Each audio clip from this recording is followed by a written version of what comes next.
Clint Cosgrove, Rivals national recruiting analyst, here with another episode back with Coach's Corner. We've got a very special guest today, Jason BT Kaufer. He is the special assistant to the AD at UConn, dealing with basically you're the internal point of contact for student athletes, coaches, and staff when it comes to NIL. Obviously, NIL space is huge topic right now.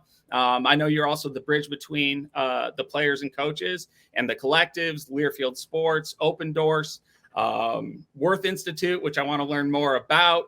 And basically just want to tell your story and appreciate you coming on, Jason. Yeah, thanks for having me, Clint. Excited to be here, and obviously we go way back, so it's good to spend some time here with you.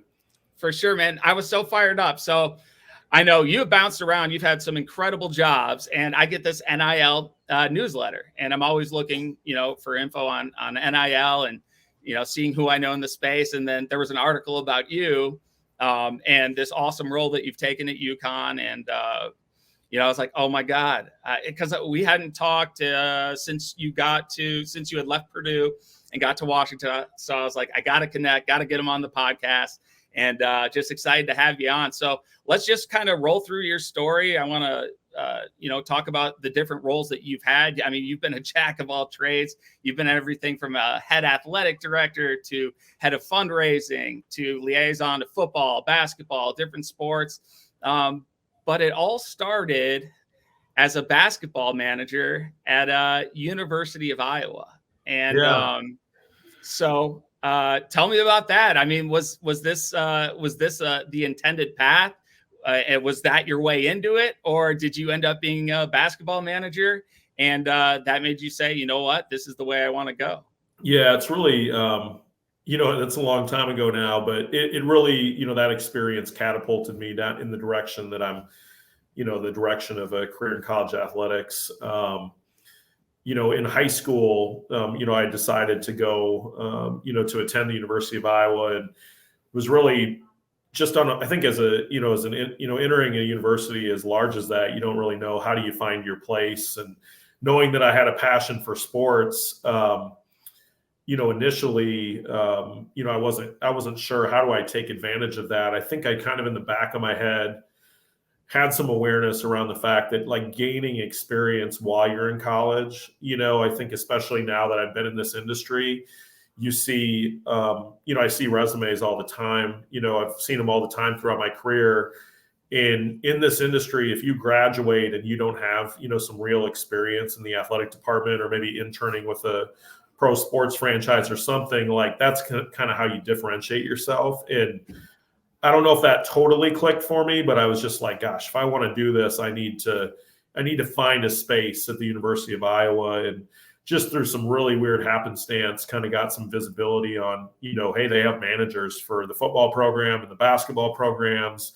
And growing up a Hawkeye, I was like, whoa, this could be incredible, and pursued it. And it ended up working out. And I think so that kind of generated that initial spark of being involved, with the basketball program at Iowa. And then I think that experience really, I had such an unbelievable experience just being surrounded by just unbelievable people. And to learn the college, to learn the student athlete experience.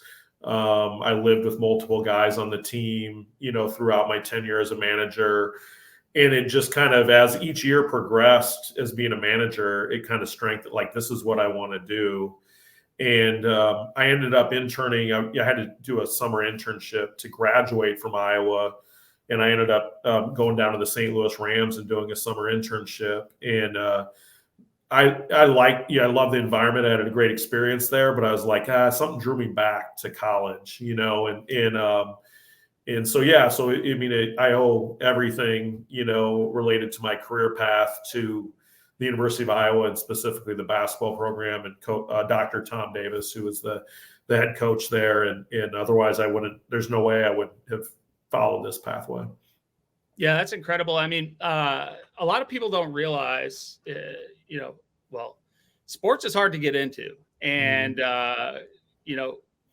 the hardest part is getting your foot in the door. And I always tell people, that want to get involved, whether it's coaching, whether it's administration, whatever it is in college athletics, you got to get your foot in the door. And one of the best ways to do it is being a manager for one of the sports teams. If you're not playing, being a manager, or just showing up at the office and saying, I'll work for free. What do you need me to do? And just being persistent.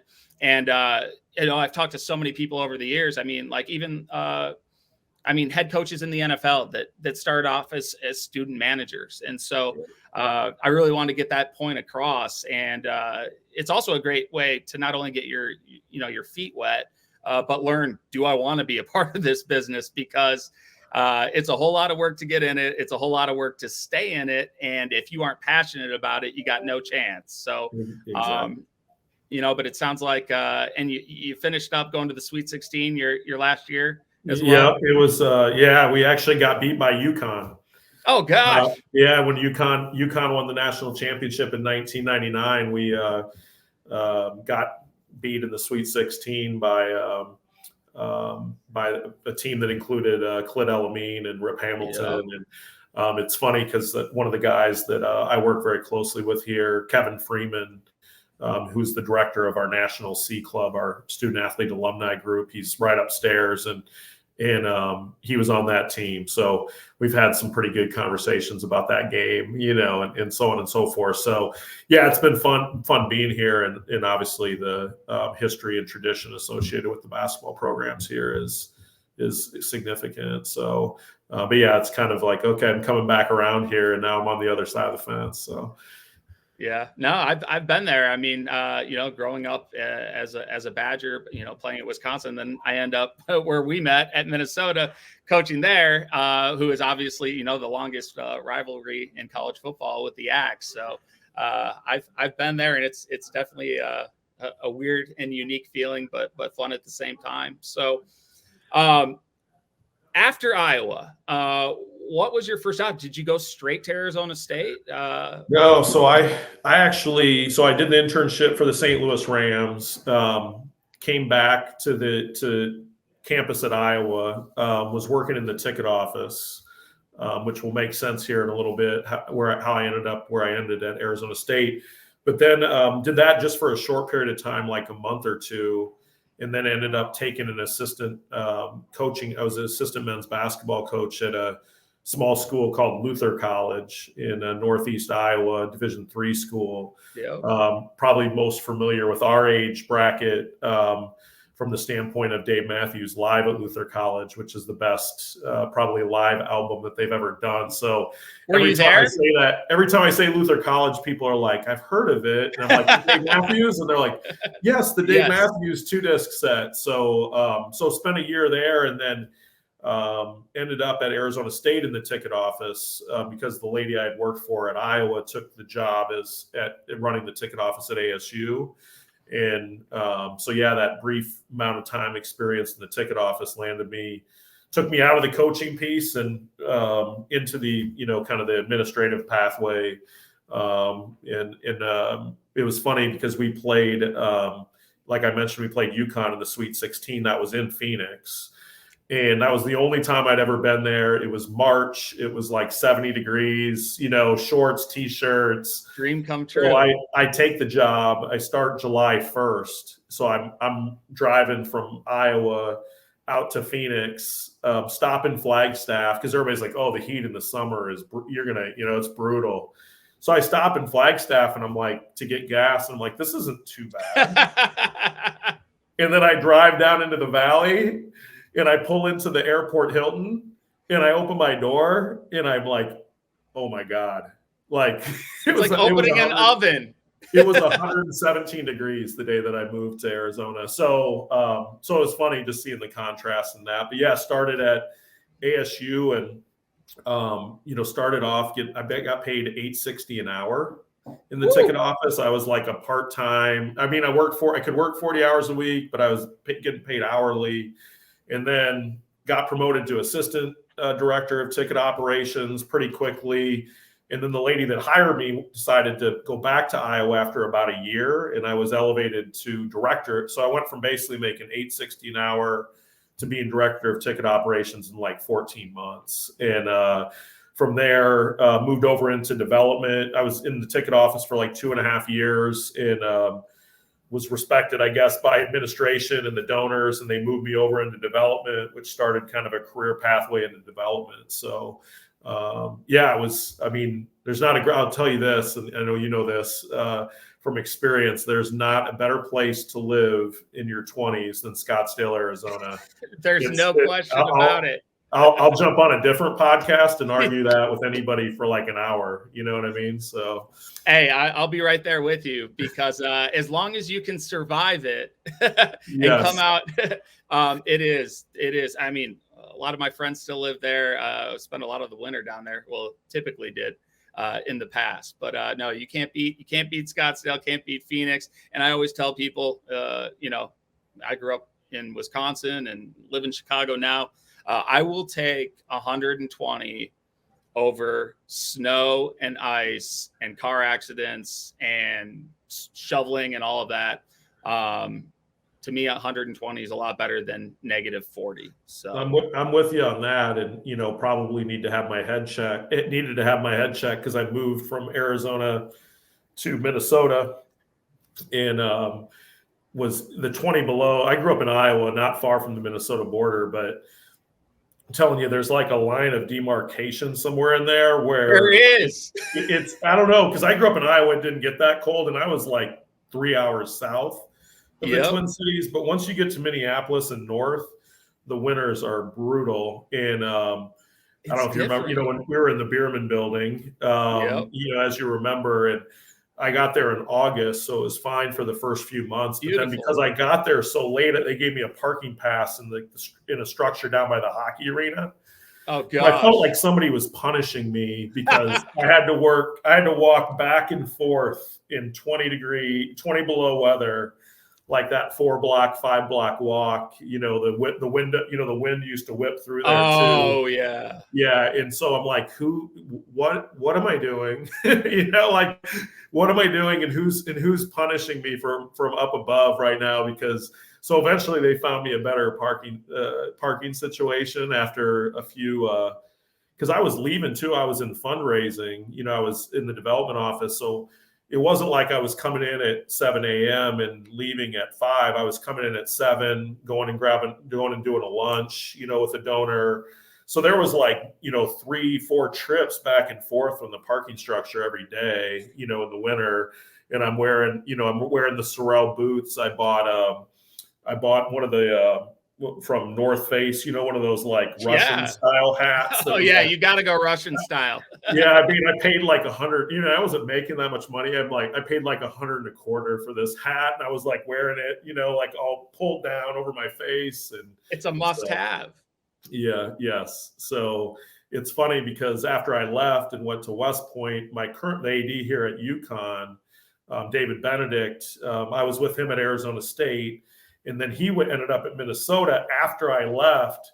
So I was living in New York at the time. I pulled that out of the dresser drawer and I FedExed it to him and said, "Hey, you're gonna need this." And so I asked him actually when I got here, I said, "Hey, do you still have that North Face hat?" And he's like, "Oh, somewhere." You know, so he didn't pass it on to the next guy. Brutal transition. Yeah, it's like a rite of passage. So, oh man, I'm telling you, you know, I grew up in Madison where I thought it was cold. You're right. There is a line and I don't know where it is, but you go from, winter sucks to you have to plug in your car.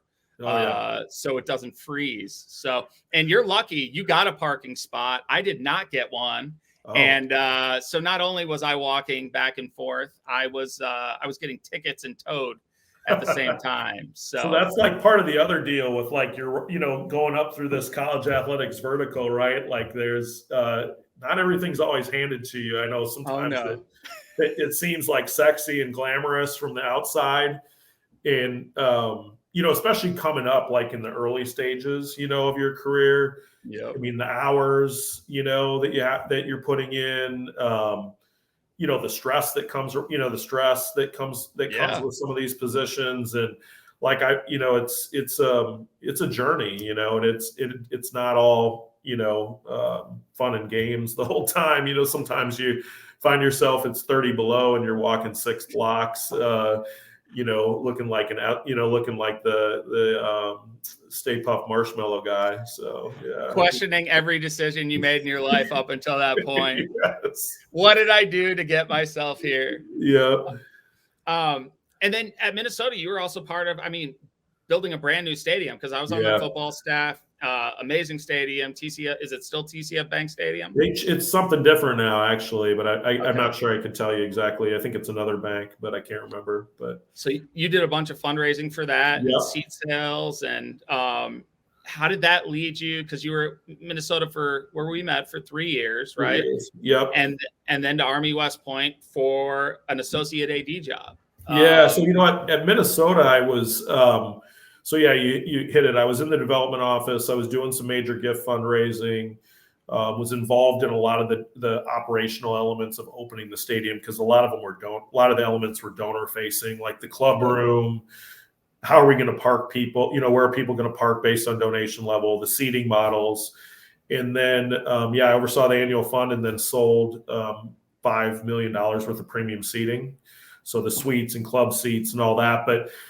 After being there for 3 years, and starting to have a vision for sitting in the AD chair or, being a high level administrator, I'm like, okay, I need to broaden. I have ticket-offs experience. I have development experience, pretty deep development experience at that point. And now I need to broaden kind of what my portfolio or, the breadth of my responsibilities. So was looking at, a lot of schools like a West Point where, at the Power 5 level, even back then, before the explosion of budgets and staff, it definitely felt siloistic in some manners because, there's so many people doing different things. Well, from talking to some colleagues and mentors in the space, they're like, go someplace a little bit smaller, more opportunity is going to present itself.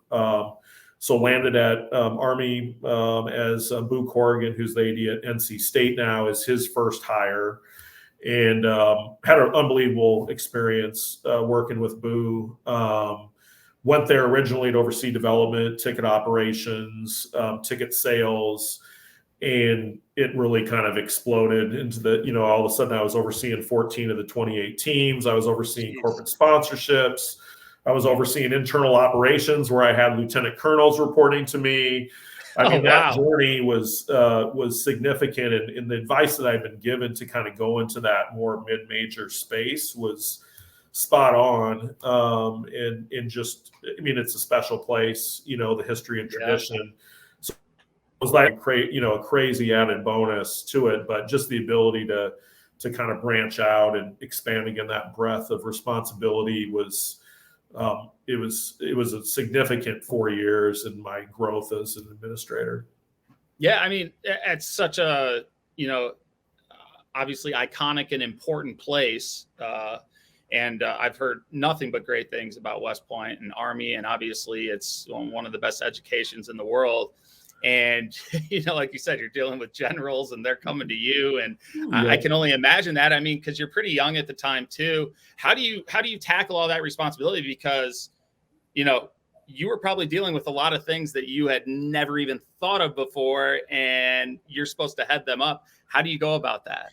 Yeah, I think it was kind of multi-layered there, from the standpoint that you're immersing yourself in an environment that is super unique. With the military, the military and kind of the structure, and it's the premier leadership academy in the world, and so there's the place has its uniqueness from a culture standpoint and from an operational standpoint, and then you're layering on areas that I haven't overseen before in my career, which is really a testament to Boo from the standpoint of trusting me and in giving me these great opportunities. So it was complicated because I think out of the gate I'm trying to figure out the place and the culture and all the terminology, and it's funny now because I'll send emails every time I start a new job. I'll send people emails and I'll include, and it's just habit. I'll include, certain acronyms and things of that nature. And like the first 2 weeks, it's just people responding, what does FYSA mean? Okay. What does it mean? 4-year situational awareness, like, and so like, but there's like 10 of them that I use all the time. So like, it's always, so like it's embedded in you now, but I didn't know that when I got there. So it's like, even now, I have, well, you can't see it right now. I'd show you, but I still use military time on my phone, and things of that nature, because I needed to change my phone to military time, because people would be like, hey, let's meet at 1400, and I'm like, okay, I'm trying to do the math in my head. I'm like, okay, it's 11 a.m. now. So +3, so I just changed my phone. But that's like the little nuances. And then there's big nuances as well. And then trying to navigate that while, working on new being a sports supervisor for the first time, dealing with cadets, dealing with coaches, dealing with the commandant's office, dealing with the soup's office. And then again, morphing it into, I had lieutenant colonels and captains reporting to me. It's like I'm a civilian. I mean, lieutenant colonels are all, at the time I was like 35 maybe. And I have lieutenant colonels who are 45, I think, like that are, active duty military. They've been in Afghanistan. They've been everywhere, seen it all. Now they're listening to the 35-year-old guy, so it's like, okay, how do I figure this out? So to your point, it was just, it was an unbelievable opportunity and experience. So. Yeah, that had to have prepared you for so much. One thing that I've always really respected about you is, you're a relationships guy. You can deal with anybody. You're obviously extremely intelligent, and I just learned that you can obviously adapt and tell some generals what needs to be done. I don't know about telling generals, but yeah, there was definitely some dynamics there that were in play. So you've had, to this point, these amazing experiences, anything from fundraising to development to, it sounds like a little bit of everything at Army, which really prepared you to take over your own athletic department. Yeah. You had the real life experience, the understanding, you had seen it at different levels. Did you go straight from Army to being the head AD at Southern Utah? Yeah, that Army experience really prepared me, to sit in the athletic director's chair. And I'll tell you too, like it's, I think the Southern Utah job was the 5th one that I had interviewed for. And so those jobs are hard to get, especially, when you haven't sat in the chair before. I was young. I was pretty young too. So some of that was working against me. I remember the first AD job that I interviewed for was at Albany. So I was, all excited, and it's meeting with, so I sat down with Boo so it was a drive, from West Point up to Albany.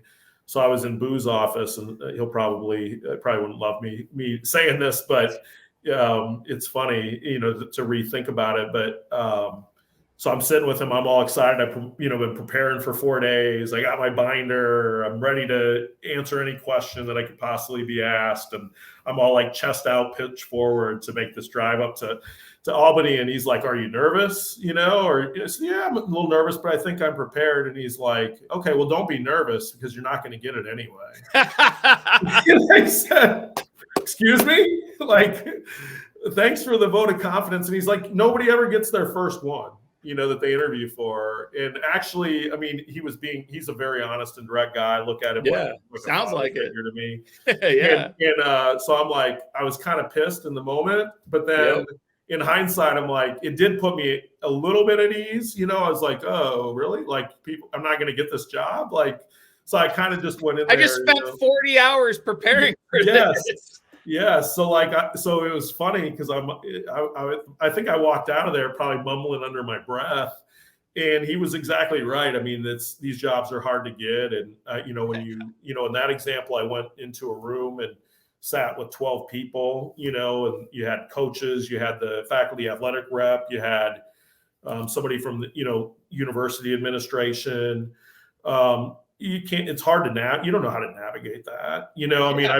I've been through job interviews before where you go, you meet with like the head of compliance, you meet with, the deputy AD, you meet with, and you go from meeting to meeting to meeting, one-on-one, you're sitting around a coffee table. Maybe there's a committee, maybe not. Typically, in my experience, I dealt that. Well, all of a sudden I walk into a room, tie, tight, new suit. You sit in the room and you're like, suited and booted. You're like, oh crap, like this is intimidating, and you learn from it. I think, so I went through that journey, I think five times, before I landed the Southern Utah job. And I'm always a firm believer that everything happens for a reason. And so I ended up, down in the Utah, kind of Zion National Park, Bryce Canyon National Park area, and had an unbelievable 2-year experience there. So, yeah. I mean, how old were you at this point to be? I mean, that's a Division I school. To be an AD, you had to have been one of the youngest ADs in America. Yeah, I was at definitely the Division I level. Yeah, I was definitely on the younger end. I want to say, I was like 36, I think, maybe 37-ish, I believe. In charge of an entire athletic department. Yeah, at the Division I level. Yeah, so it was a great experience, and I was because of my experience at Army and working for great people. I mean, I'd worked with Gene Smith, I'd worked with our AD here, David Benedict, at Arizona State. Worked for Boo Corrigan at Army. So you look at the current AD at Arizona, at Ohio State, current AD at North Carolina State, current AD at UConn, and amongst many others, and even tapping back into my Iowa experience, working for Coach Tom Davis. Like, in this industry, I've learned to make decisions surround yourself with great people, and just the growth that comes from that. So I was ready, and because of the people that had gotten me ready, and it didn't come without hard work and things of that nature, but owe a lot to kind of people on the journey. But yeah, overseeing an entire athletic department was probably the coolest experience, and just the way that the student athletes look at you a little bit differently. Oh yeah. And you're like the principal. Yeah, and I was in a small community, so it's like, you go into the grocery store at 9 a.m. on a Saturday, like, you're going to be, it's like, okay, this isn't 20 minutes, this is an hour. Like, I'm going to get stopped 4 times. Shaking hands, if I went babies. If I went into the grocery store in Minnesota, I'm wearing like a ratty t-shirt, mesh shorts, and like flip-flops. And there I'm like, okay, I gotta wear, at least be presentable, so it makes you grow up a lot. It made me grow up a lot too. In the Army experience did that too, just being around in that environment that was, just high expectations, right? At a place like Army for your demeanor and your decorum and things of that nature. So, but yeah, it was cool, man. I love my 2 years there. Yeah. So.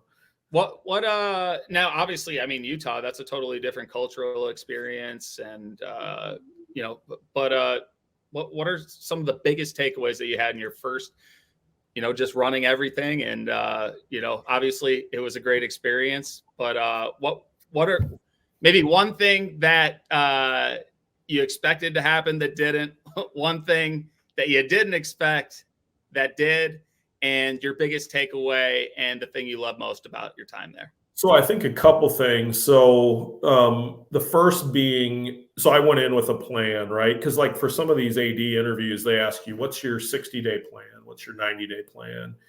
So I had been through, 5 interviews. And so I'd had that really refined. And so I walk into the job at Southern Utah and I have it, I'm like, okay, here's my first 60 or 90 days. And it's like, I can't tell you how worthless that is, because every institution's different. So I remember vividly, like the second week in, I'm like, it was sitting on my desk, I like had it in the corner of my desk, and some of the things I checked off, right? Like, hey, I need to do these meetings, Yeah. But after the first 2 weeks, I'm like, all right, I got kind of the core things that everybody has to do as a new AD done. But this other stuff that I thought, I basically I remember taking it and just throwing it in the garbage.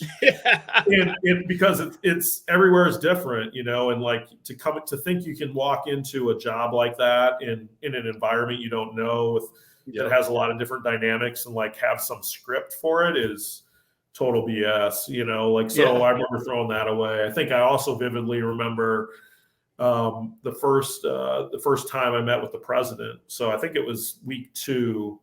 So that campus was pretty tight, so I'm walking across campus. I got my agenda, all, typed out. I'd sent it to him, a few hours before the meeting. Here's what I want to talk about. And so I remember, I'm all excited to go over there and meet with him and talk about everything I'm seeing and learning. And so we sit down and he's like, hey, I can help you with a couple of these things, but you're the subject matter expert here. So like, I think on about 8 of these things that you have on here, like, I don't know if I'm going to be able to help you. And it was like that first time, that first realization, like, because when I worked for Boo at Army, like I could go into him and he knew college athletics and he had ran the gamut of experience. He was seasoned and he could go, yeah, don't do that. That's, you're going to run into some issues there. Or I would do it this way. All of a sudden you're working for a president and the dynamics of that are very different and the expectations are very different. So I remember being like, oh, okay. Yeah. Like I'm the guy in charge here and I am the most experienced person on this campus on a majority of these issues and ideas and thoughts and opportunities. And that's, it was a quick pivot for me mentally, like, okay, this is my show. You're the expert. Yes. You are the authority. The president is telling you that he's going to probably be coming to you for things. Yeah. Like, and that's how it was. Like people are coming, and you work with your, I was on the president's cabinet there with, all the VPs for campus. And so they're coming to you asking for advice. I mean, it was a two-way street, but yeah, you have them coming to you and saying, hey, how do we take advantage of this opportunity? Or how do we work more closely together, as it relates to alumni affairs or whatever the case may be. And it's, I think leadership can sometimes be lonely, from that standpoint. Hiring good people, which I was able to do there, was very beneficial. And then being surrounded by those president cabinet members, I think, if I interview for another AD job, I'm going to look at it more in that regard. Like, okay, who are my colleagues here? Like, because I think a lot of my success at Southern Utah was because I had, colleagues in the president's cabinet that were leaned in and helpful. And part of that's culture, part of it's building relationships and trust and respect. But yeah, I mean, like, you interview for AD jobs now, it's like, okay, when you're sitting down with that, the VP for this or the VP for that, it's like, okay, can I see myself working with this person? Are they going to help me be successful? It's a two-way thought process. Whereas when I was just interviewing, I just wanted an AD job. Like, yep. And I didn't even think about that. But now it's like, okay, there's more things that you think about after doing it. So yeah, it's incredible how your perspective on those things change. When I was here, I just wanted the next thing or the biggest thing. I didn't. And then as you get older, you're like, whoa, it's more about is this going to work? How can we be successful as a group? Is this worth me taking? You just think about so many different things. Your story there kind of reminds me of what boxer is it? Said everyone's got a plan until they get hit in the face or hit in the mouth. Yes. Yeah. That's when you threw away that 60-day plan and just reverted into what you knew, and obviously had a lot of success there. I mean, did your football team win a championship? Yeah, we won the Big Sky Championship. My first year, we came in second, and we're in the FCS playoffs. The second year, basketball was not in a good spot. Hired Todd Simon, who 2 years ago was the National Coach of the Year for all Division I. He's had a ton of success there, so it's been fun to be involved in getting that off the ground and then watching him just run, and impact that university and that department. And at some point in time, they're going to be back in the NCAA tournament here with his leadership and just the broadness too of interfacing with all the different sports there, and the coaches and the student athletes. But yeah, the football success there. I mean, we had, I think, the largest attendance increase in Division I football 1 year, which was, marketing and ticketing atmosphere. and marketing background. Yes, but also, putting forth a great product in a small town. So yeah, it was just fun. It was fun. It was fun to win a Big Sky championship in football my first year and see continued success. And a lot of. I'm very proud of my time there. So put it that way. I would say so. Yeah, you're like, oh, this is easy. We just win championships. And one thing I didn't really think of going into this, and I don't want spend too much time on it, but hiring a coach for a Division I program. Yes. And I'm looking at like what Nebraska is going through right now, and a bunch of other teams, and just everything that goes into that. Just give me an overview of what that experience is like. What do you use as resources? How do you approach it? How do you attack it? Do other people, does the president oversee that?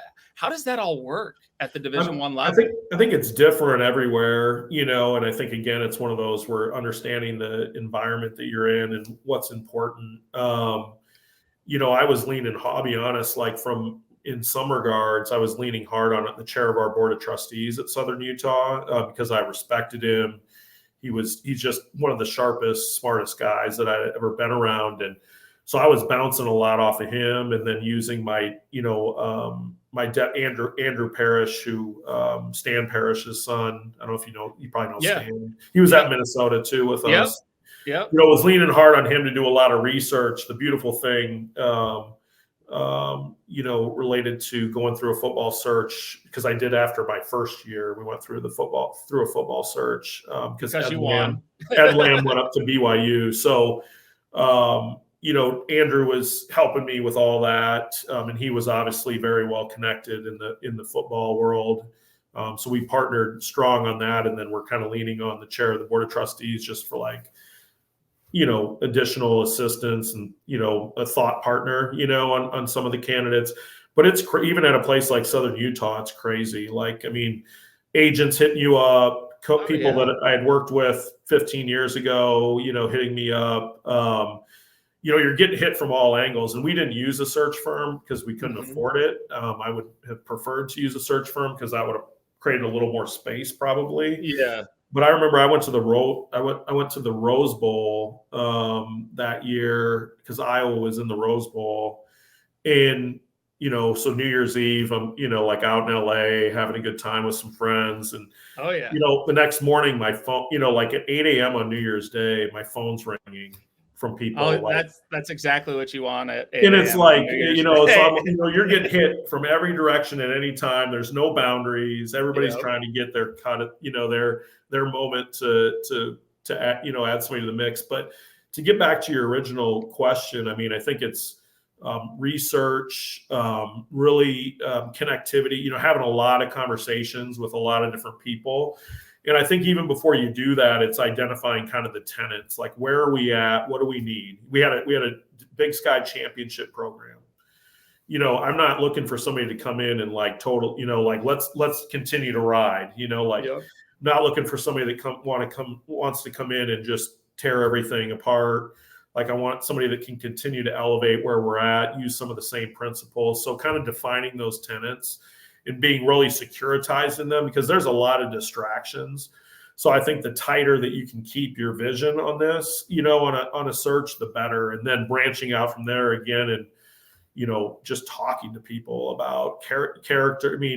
People can sell themselves. Football coaches, they know how to sell themselves. They're recruiting all the time. Do. Always recruiting. So everybody can sell themselves. That's one thing you got to remember. You can be on a phone call or sit in a room with somebody. To be a great football coach, you have to be an expert salesman. So you have to decipher that as it's sitting in the AD chair, and you have to do that by talking to people and by using your own assessment and instincts. But so do ADs, is it true? Do you always have a list of guys ready? I'm going to be honest. I'm definitely always keeping my eye, on the industry, on the different industry, for whether it's football, basketball, softball, whatever the case may be. Definitely talking to people along the way. I don't keep a list. I definitely have people in mind. Like when we did the basketball search at Southern Utah, I had a mental, I had 3 people I definitely wanted to talk to right out of the gate. And I was just kind of like, so I guess kind of, but not as maybe I'm not as prescriptive as some people you maybe hear about. So. Well, I think a lot of that goes back to kind of like you said, your 60-day plan. Like you might have a list of guys, but you never know the situation. Yeah. Are you replacing a total rebuild, or are you trying to, continue what you've already done? So that's interesting. Now, I want to get really into what you're doing today, and I don't want to keep you for too much longer, but just from Southern Utah, you went back to the Big Ten again, Purdue, deputy AD, oversaw football and basketball, 2 huge programs. Washington, you were the COO. I mean, you did everything there. Just tell me a quick overview of those 2 experiences and how they led to you getting to this awesome position at UConn in the forefront of the NIL industry. Yeah, I mean, there were 2, being at the Power 5 level and being, deputy AD, the number 2 at Purdue and being the COO at Washington, just, it's the stage, nothing's bigger. There's resources, there's, it's a complicated environment, media, the media attention, the marketing opportunity, the revenue opportunities. So it really just, you had to, from being the AD at Southern Utah, I was ready. I'd made every decision, that you could make as an athletic director, but it's still a punch up, you're still kind of punching up, to go to Purdue and to run the day-to-day of the department and oversee, almost every unit that's there, as well as the 2 sports you mentioned. So yeah, I mean, great opportunity, to elevate, I think there was some broadening of skill sets, but really just a bigger stage, more visibility, stronger need for strategic planning and thinking. And there's just extra pieces to the puzzle, at places like that. So it was a progression in my career that I chose. It was hard to leave Southern Utah. I bet. But yeah, being a Big Ten guy and going to Purdue and overseeing, I was a manager at Iowa, and now all of a sudden I'm overseeing the basketball program at Purdue. That's like incredible. Pretty cool. It was a pretty cool experience. Really cool. Overseeing football at Purdue, going into Kinnick Stadium. I grew up a Hawkeye. Going into Kinnick Stadium and winning. I mean, I remember standing on the field afterwards, just being like, I remember when I was like 6 years old at that stadium and like just what that meant. So it was a cool journey, to work at that level. And that's surreal.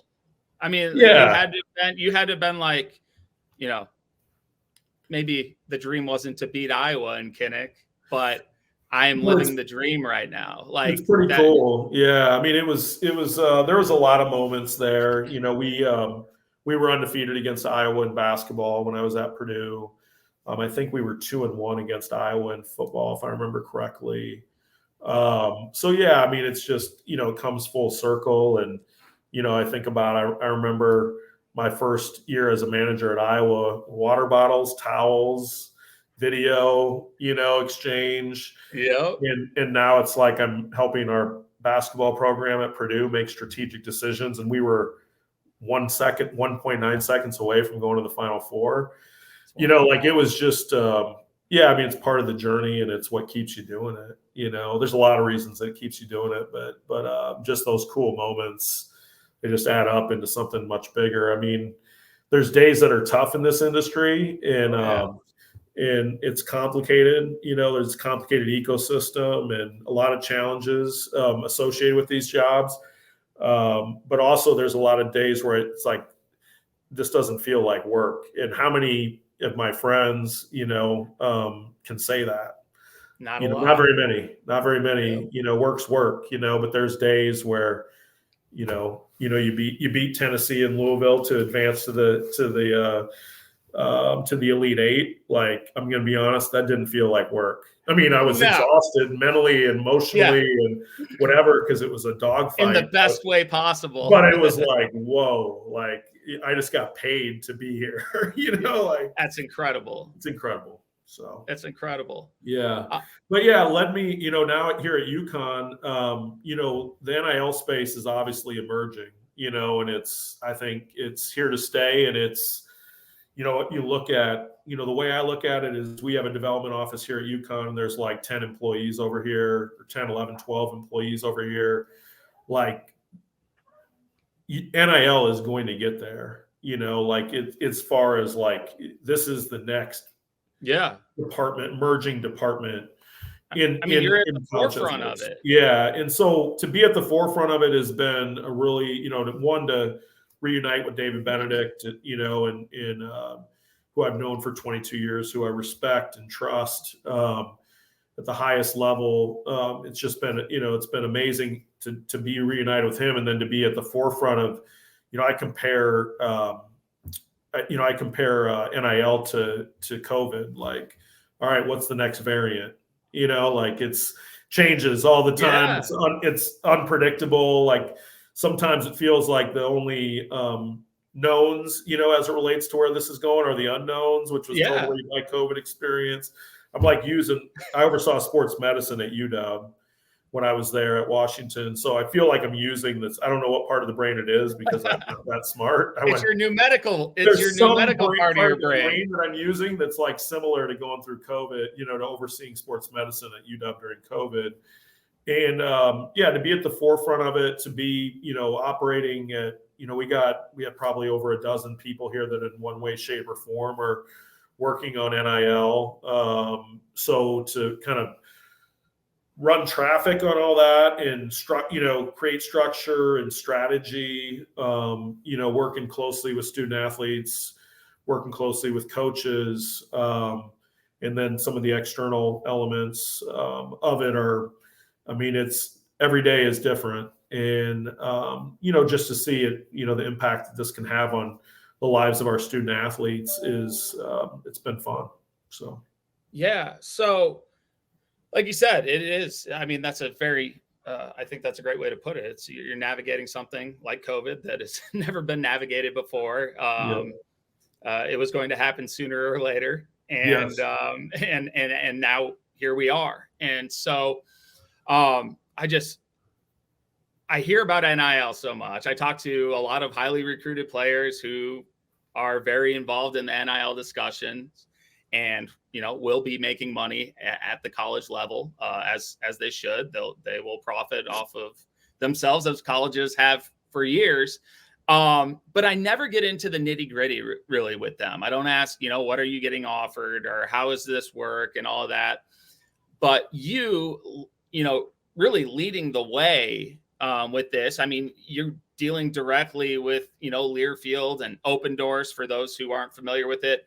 Does all the, the contractual stuff, from my understanding. And, I believe they almost have like a marketplace where kids can like sign up and match. It's almost like a Tinder for NIL.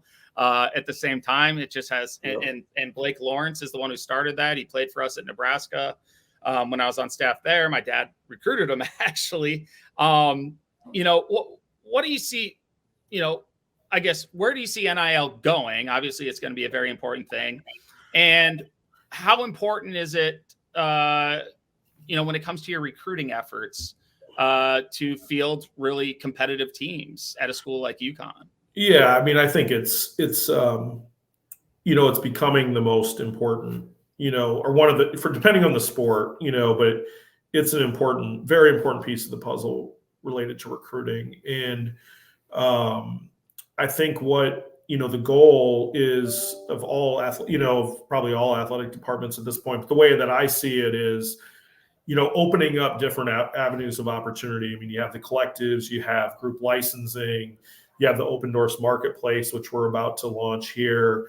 We're hiring a position in Learfield to specifically focus on NIL and the corporate landscape.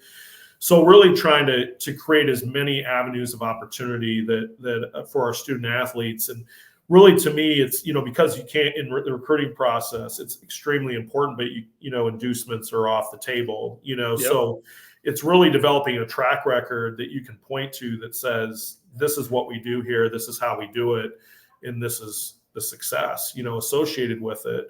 So, really pounding the pavement every day to create that track record. Obviously, we have a big, a great brand here at UConn. And we're putting a ton of, we're committed at the highest possible level. And I think, David bringing me in, to this role signals that commitment, as well as many other things that we're doing here signal that commitment. And so depending on the sport, this is what recruits want to talk about, and parents want to talk about it. It is so new that a lot of times, you're educating the parents, because they know they need to ask the questions, but they don't always have an understanding that I have of it, because I'm doing this 60, 70 hours a week. So being able to, translate that, and why UConn is the right fit for a variety of reasons. Obviously, they got to be the right fit for talking basketball, for the basketball program. But it's another piece of the puzzle. I mean, you look at things like proximity, we're not going to change, UConn's in stores. You can't change that. The facilities thing is still important. But if we decide we need a new facility, it's going to take 3 years, 4 years to raise the money, build it, so on and so forth. You look at educational, the reputation of education here, that changes over time. So when you look at the 6 or 7 things that that recruits prioritize, I don't think NIL is at the top, but I think it's somewhere, down the line, and it differs for every recruit. But the one thing is it's the one thing that can change, that is changing right now and can change quickly. So to be kind of at the epicenter of that and being able to move that, to move down the spectrum of success, that's going to directly impact our coaches' ability to recruit, because a lot of those other variables they don't change quickly. So, yeah. So I know, I'm sure you have some sort of, plan in place for when they get on campus. These are the opportunities that you will have. Here's what you'll have to do, and that sort of thing. How, I guess it's such the Wild West to me, and almost, I know there's regulations, but it seems like a very unregulated space. How, and you are the liaison really between the athletic department and the student athlete and the companies or Open Doors and all that. How much of it is, okay, here's our plan, and this is how you can earn NIL money through our plan, versus when you got a big time kid, maybe a big time basketball player is yo, I have a Gatorade deal. How does that all work together? And really, I have so many questions. I don't even know how to ask it. I think it's a complicated ecosystem, in general. And I think, there are the 4, maybe 4 or 5 main guardrails, from an NCAA perspective. But really it's, again, being able to display and educate around the different verticals, whether that's, the corporate sponsorship space, whether it's the collectives, and things of that nature. In kind of showing each bucket, and kind of where UConn is, what we bring to the table, and these are the potential opportunities that you could have here. And, part of it is, part of what I see too is, and one of our coaches said this to me recently, is in the space of NIL, part of it's okay, how good are you going to be when you get here? Yeah. Because that's going to drive it too. If you're all of a sudden, as it should, that's the core of what it should be. Name, image, and likeness. You make money off of what you have done. Yes. So I think people in this space are forgetting that, the recruiting stuff so elevated, and, the landscape is, it's just, it's crazy to a certain extent. Maybe that's not the exact right word for it, but There's just a lot going on in the space, and ultimately, yeah, like, hey, here's our track record. Here's what here's the infrastructure that we have. Here's the strategies. Again, here's the track record. Here's our track record in these regards. But then part of it is like, hey, and if you come here and all of a sudden you're a superstar, I mean, look at this women's basketball program we have here at UConn with Paige and AZ. Like, they came here and they were really highly recruited and they were very nationally known, but the UConn platform propelled them into a new stratosphere, and they are two of the top earners in the nation, in the space of NIL, because they're great. They came here and they're great people.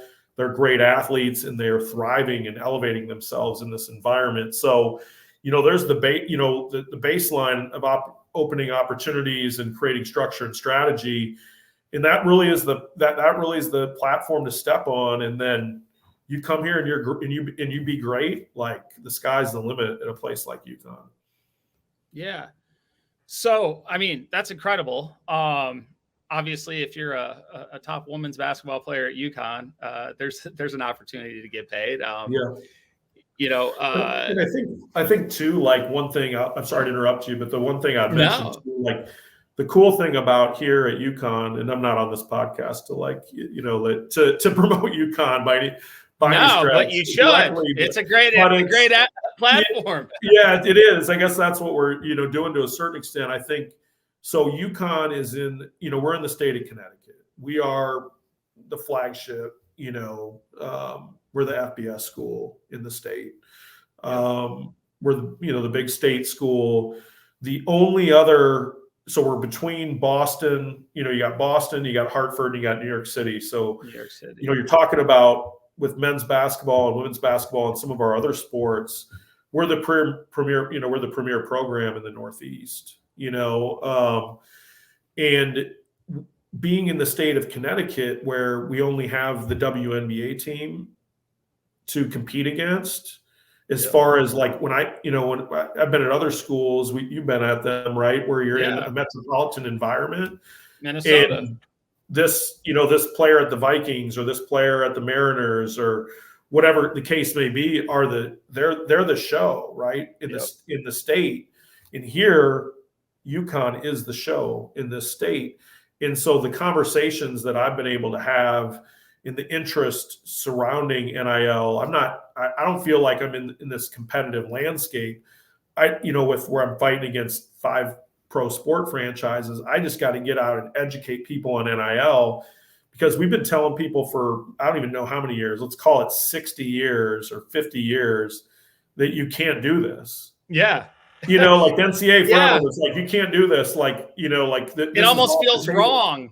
And now people are still paralyzed by it. Yeah. I get out and educate donors about it, and people have amazing questions around it. They have trouble. Everybody's kind of like, they're not everybody, but a lot of people are a little tentative. You educate them, and then they're leaned in and they're like, I got it.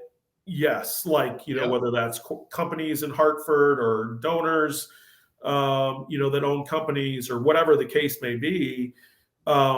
That's why I like that, in a role like mine, educating external constituents is extremely powerful, because people just are hesitant around it, and we have so much momentum going here right now in that regard. It's incredible, just with, we have a very loyal constituency, and our ability to get out and have conversations with people. It's been fun watching the momentum just continue. There was already a solid foundation, and then the momentum just continues to escalate at rapid speeds around developing an understanding and getting people excited about it. For sure. So as you have these conversations, I won't keep you too much longer because we're running out of time anyway. I know you have a meeting. So like, is it like almost like a Friends of Football, like what we had at some places, where you're building up these reserves, and then, or is it more, you are recruiting the people that can provide the opportunities when somebody earns them? How does it, I guess, chicken and egg?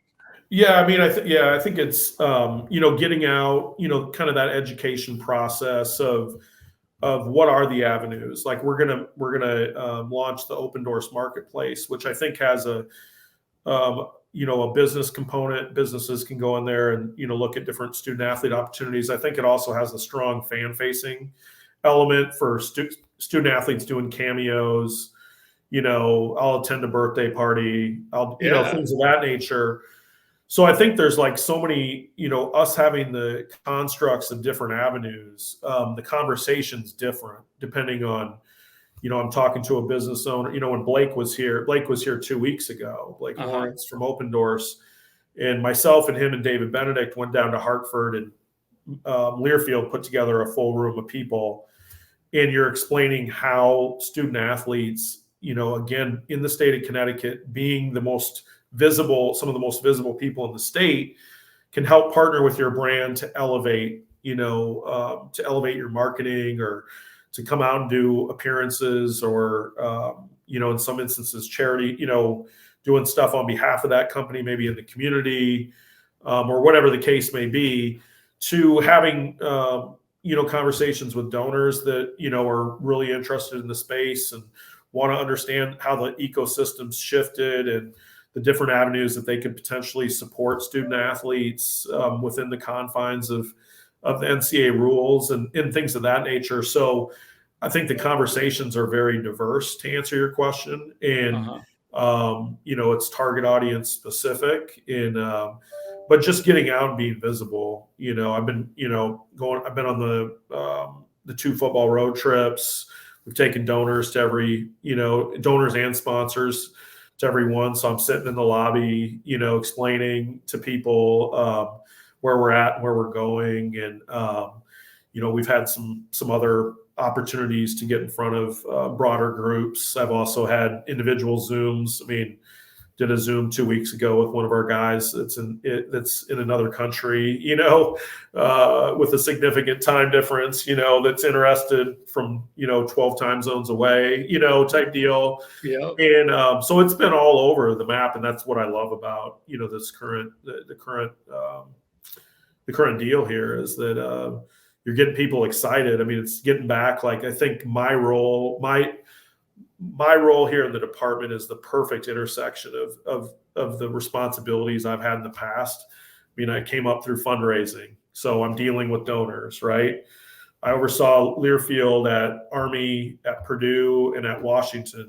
I'm dealing with Learfield. Like, I'm dealing with sponsors. I've done it. I've overseen sports at Army, Southern Utah, Purdue, and Washington. I'm dealing with coaches, which we all know that's unique, right? If you don't know, if you haven't done it before. I remember learning how to do that at Army. Good luck.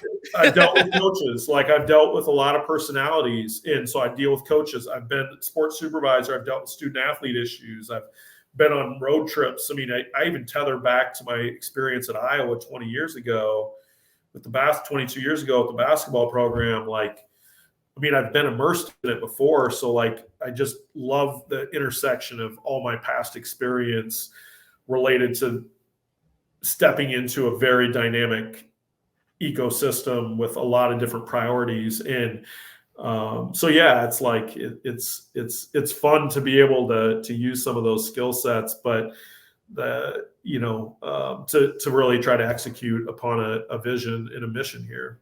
So, yeah. Wow, man. I mean, it's incredible. You're at the forefront of this, and it's kind of interesting to take a look behind the curtain and really see how it works, and get some more insight. I could talk to you forever about it. I still have tons more questions, but we have run out of time, and I appreciate you for taking this much time to share your story, to talk about UConn athletics, to share the NIL story. And I guess I want to finish with one more question before sure. We get you off.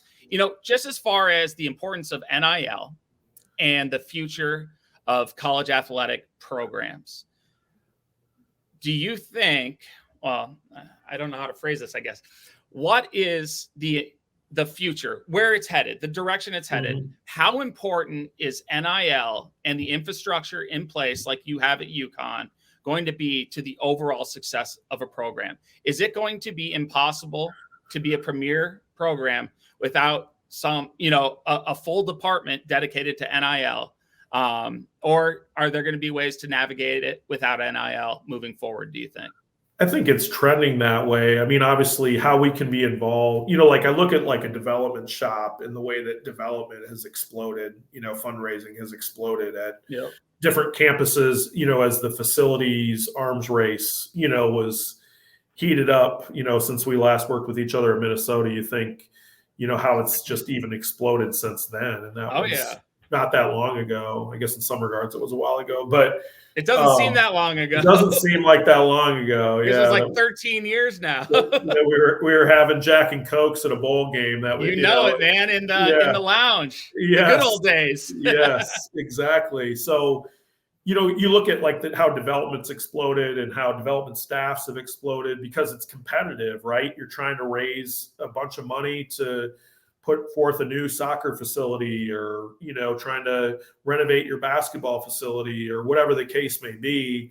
And obviously NIL is a little different because there's guardrails here, with the NCAA, and you got to operate within those guardrails. And, there's a lot of things that I'm involved in here that are arm's length, working with collectives, we want strong alignment, but arm's length, away from what they're doing. I'm not directing, their activities or telling them what to do. I mean, I'm here, to be arm's length. So I think there's some limitations, depending on how this thing plays out, but I definitely feel like you can sense the competitive nature of this space.